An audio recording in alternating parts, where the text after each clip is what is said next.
Hello，大家好。上一集咧，單板固定器嘅百科咧，已經同大家講咗2026年市面上可以買得到嘅固定器究竟有啲咩選擇。如果未睇嘅話咧，就嗱嗱聲翻轉頭去睇翻啦。今日第二集咧就入直路咯喎。不過入到嚟直路階段啦，咁啊率先咧就過咗隻升龍。同大家講一講點樣去揀呢個固定器最好。第一個條件當然就係錢啦。今日就同大家講一講有咩 budget 可以買到乜嘢嘅 binding。好，節目開始嘅時候咧，先同大家講清楚幾個背景嘅資料先。今日同大家講嘅價錢咧，都係基於一個美國嘅網店叫做 Evo， 又或者係品牌嘅官網價錢，全部咧都係以美金為基礎嘅。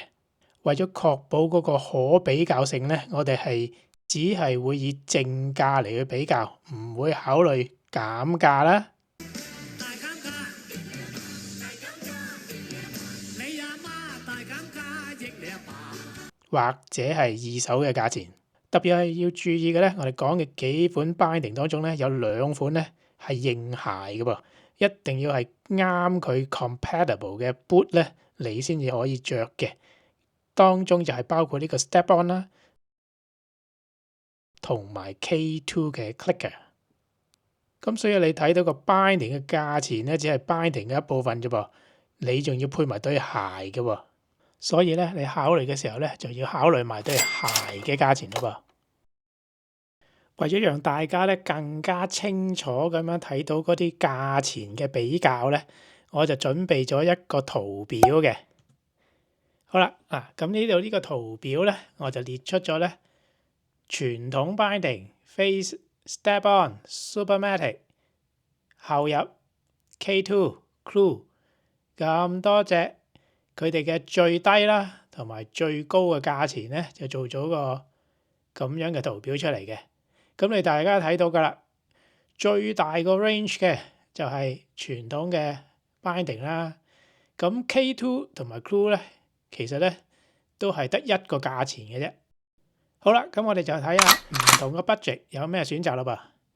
好啦，第一條線就即係話咧，你個 budget 咧喺200蚊美金樓下嘅，基本上大家可以睇到咧，你係冇咩選擇嘅啫，只能夠就係買傳統嘅綁帶 binding。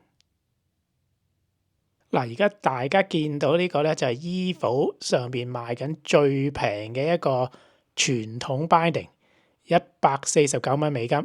如果減價當然咧就會更平嘅。好啦，如果你 budget 鬆動少少，上到去200蚊樓下咧，選擇就多一個啦。你除咗傳統嘅綁帶 binding 之外咧，亦都可以睇一睇咧後入式嘅 binding。嗱，我喺 Evo 嗰度咧揾到最平嘅後入式 binding 咧就係呢一隻啦 ，Flow 嘅 Nexus， 成為係209蚊。如果 budget 係再鬆動少少，上到去400蚊樓下咧，咁就多好多選擇咯噃。除咗原先嘅傳統 binding 之外，我哋咧仲可以睇一睇咧平少少嘅 Step-on 啦，或者係 Phase 咧，大部分都係喺400蚊樓下嘅。市面上而家揾到最平嘅 Step-on 就係 Nitro 啦，300蚊。如果 budget 係再鬆動啲咧，咁就真係海闊天空啦。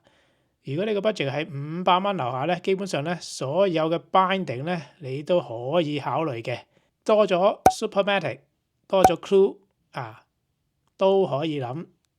其實單從個價錢去睇咧 ，Clue 同埋 Supermatic 咧就真係好有比較性㗎喎。因為咧 Supermatic 咧就由佢最原始嘅 OG 賣429，就去到 Carbon 咧就係賣529，而 Clue 咧就係賣499。嗱，萬一你係有無限嘅 budget 咧，都同你講埋啦。市場上面最貴嘅一個 binding 啊，就係 Union 嘅 Source FC， 賣緊咧係999美金啊。不過大家今日睇呢條片嘅時候咧，3月初咧都已經見到啦，應該好多嘅網站咧已經係減緊價。咁如果大家想執平嘢嘅話咧，快啲去買啦！